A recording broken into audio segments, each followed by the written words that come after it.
What's going on? I'm Marcus, the debt free dad. Hey, I welcome you to the channel where we talk finances and we do attorney reactions to current events.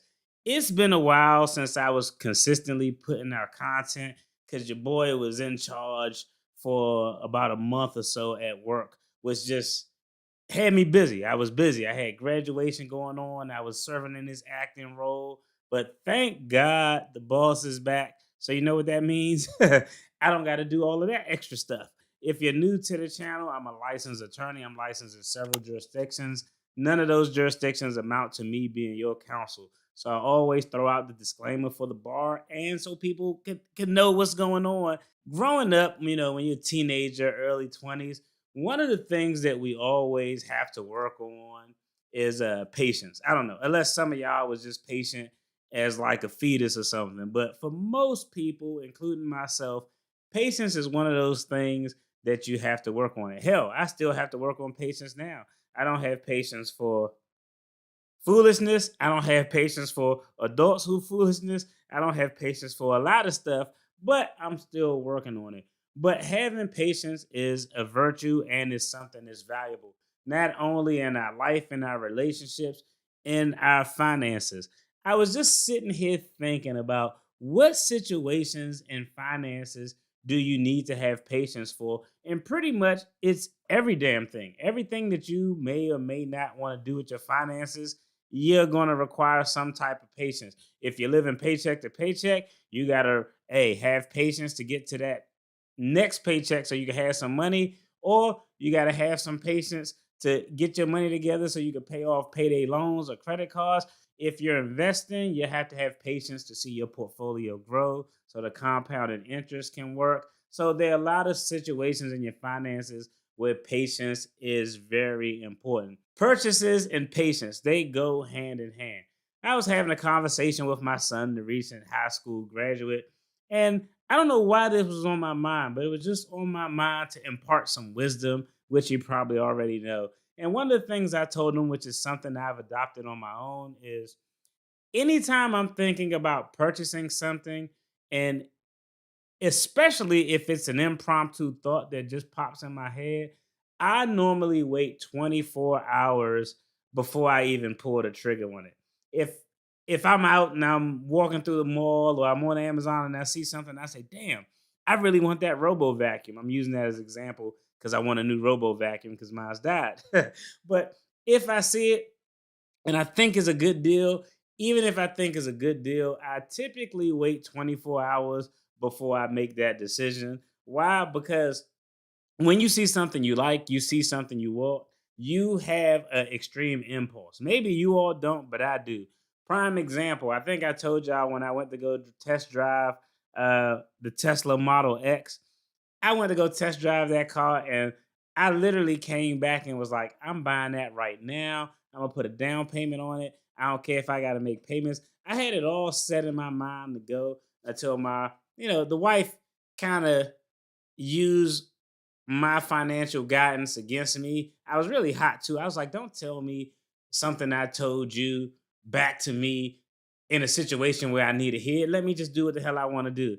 But hey, I guess cooler heads prevail. I didn't necessarily make that purchase at the time, but I am saving up so that I can make that purchase. And since I saw another Model X that was a great price, it was a great price so much where I was like, at this price, I can't afford to not buy it.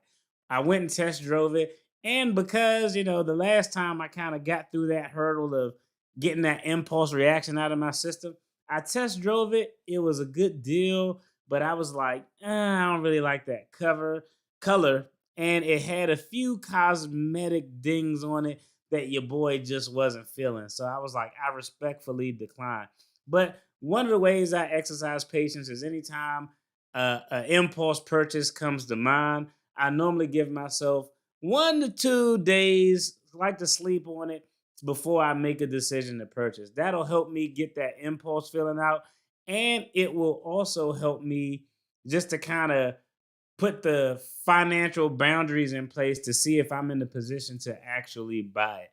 Now, if it's something I've been thinking about getting for a long time, months, maybe a year or something like that, I've already had the thought process. So I normally just use that 24, 48-hour rule when it comes to immediate purchases for things that just popped in my mind because I saw them or I had a light bulb go off to tell me this is something I want or need, or sometimes I confuse the two. The second instance where I have a rule when it comes to exercising patience for finances is patience between large purchases.